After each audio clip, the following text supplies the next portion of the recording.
On August 13, 2024, Anchorage police responded to a domestic disturbance call involving a knife.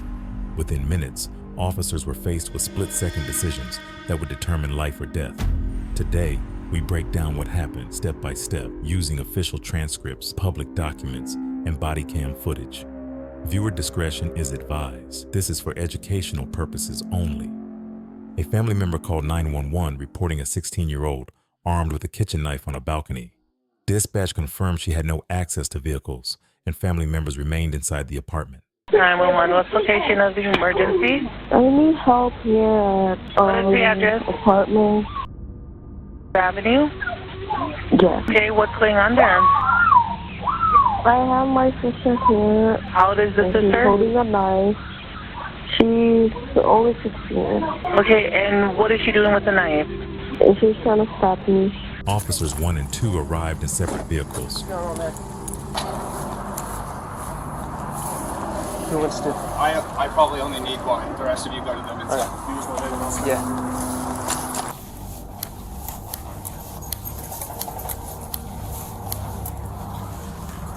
Before knocking, officers conduct a brief safety check of the stairwell to identify potential threats.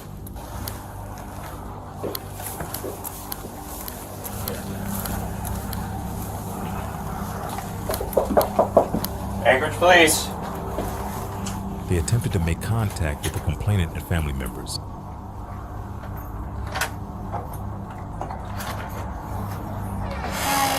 She's gone.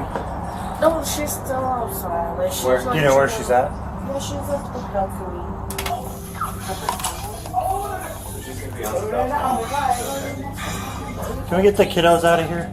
Yeah, you can. To maintain safety, officers asked family members to leave the living room before approaching the balcony where the suspect is believed to be. Does she still have the knife with her? No, she just. Okay. Can you get up and leave too? Just back that way, please. For safety reasons, because I don't. If we have a confrontation, I don't want to deal with you and her. All we have I don't do anything. That's I don't know what she's gonna do, But I and don't neither know. do you. Please But at this leave. point, we're just asking you to just move further back. That's all. Okay? That's all we're asking. Hey, we need some more in the apartment to help manage these folks. They're being a little bit 1032. Oh my gosh. So does she still have the knife with her? Do we know if she still has the knife with her? I don't know. I was in the room. Okay. Hey, listen, we need some units in here to help with crowd control. We're trying to deal with the family before we confront the suspect. They're refusing to go into their rooms. Copy. I'm sending two to you. Give me one of me on later. Due to hesitation from family members to clear the living room, the officer calls for backup.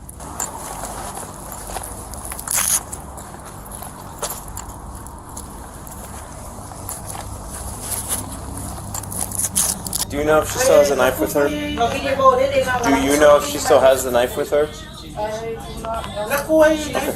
Can we turn off the TV and just have all the kids? No, we don't want anyone coming. I need you guys to go back Can we into the please go just that way? Because we don't want to have any other confrontations with her, or if it gets escalated.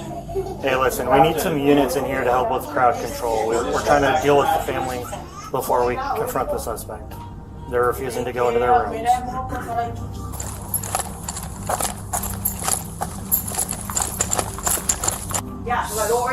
Pero él ya ngayon bigay may bahay. Nasawi man. Wow. No, we just need some more units to help with crowd control. Are you guys ever gonna point that to her? I mean, If she's she not really, comes at us with a knife, yes. she's not gonna come with Listen, don't know that. And Listen, guys, we're trying to do this as safely as possible. Okay? I mean, de-escalate the situation, which means we're trying to prevent her from doing anything I don't further. think you guys coming in with those to her. She's Right now, we're trying to protect you and her. This Okay? has nothing to do with us. This is between her and her. That's fine. But right now, we need all of you to move back in case things get out of hand. We don't want that happening, but we need you to move back, please, to the other room. Can you please do that? We want to do it in the safest way possible. She's not even that. She's never like really that. not like she's that. not like that. Then, if that's the case, But we you don't guys have an coming issue. with that to Right now, her. we need you to That's really gonna cause some problem to her. We're gonna try to talk to her and try to work through everything so You we can really got safely them get coming her here with detained. guns. The kids are in here and now they're crying because they're pointing guns. Nobody's pointed any guns. Mo fo mo fa or le fa kwa fo ika imenda. Le fa kwa kuku le fa tia.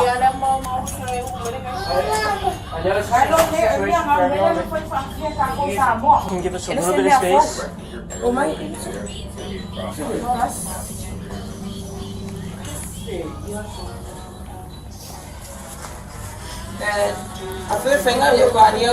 Does she still have... Can you turn the phone off? Or if he needs to watch it to keep him calm, can he go into a room with you? That should be 10-2. Now you're good. This is honestly not the first time this has ever happened. It was always like this between them at home, back at home. But for her to call you guys because of this shit, this. Okay. I don't know what's going on. I'm sure you guys talked to the other officers. Right, but my concern right now is if she still has the knife with her. Is it okay if I talk to her? Like crack the door? Yeah, we can't let you get close because we gotta make sure you're safe too. We can't let you get close to Right now we're her. wasting a whole bunch of time. We can't do If you that guys could until just you go go into in the the room, we can do our business safely. And we can talk. And we can talk to her, we can deal with her, and then we can talk to you guys.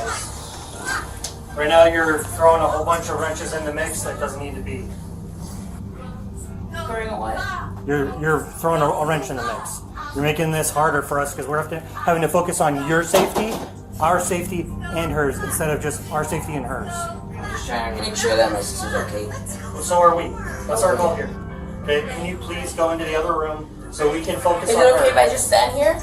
I would There's a prefer lot if of you went space into the in other this room. room. If you guys want to stand in the doorway, that means in the doorway where you are, everybody needs to be behind you. Okay, they're right here.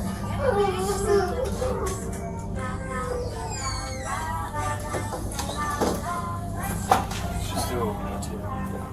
This doesn't give us any standoff. Hey, go ahead and show me your hands. Show me open, empty hands. It's the Anchorage police. If you do not comply, you could be injured. Multiple verbal commands were issued.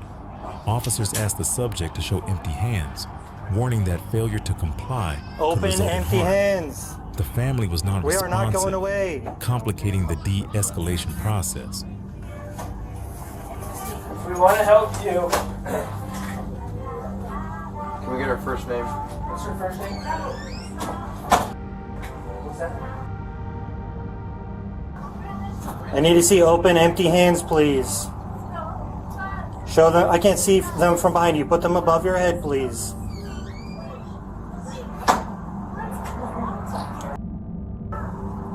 Please show me open, empty hands. Your non-compliance could result in injury. I don't want to hurt you. We have lethal, we have less lethal options, we have taser, we have K9, we have 40mm launcher, okay? Face away from me. After repeated verbal commands, the subject stood and advanced toward officers with a knife. Officer 1 and Officer 2 repeatedly ordered the subject to drop the weapon while creating distance. Drop the knife! Drop the knife! Drop the knife! When the subject did not comply, the officers discharged their weapons. Officer 1 using a firearm, Officer 2 using a 40mm launcher. Immediately after the discharge, officers performed life-saving measures. The subject was transported to a hospital and pronounced deceased. The officer involved was placed on administrative leave, and a state review determined the use of force was justified. Officers must separate civilians from immediate danger. Split-second decisions can have irreversible consequences. For more educational breakdowns of real-life cases, subscribe and explore our other analyses.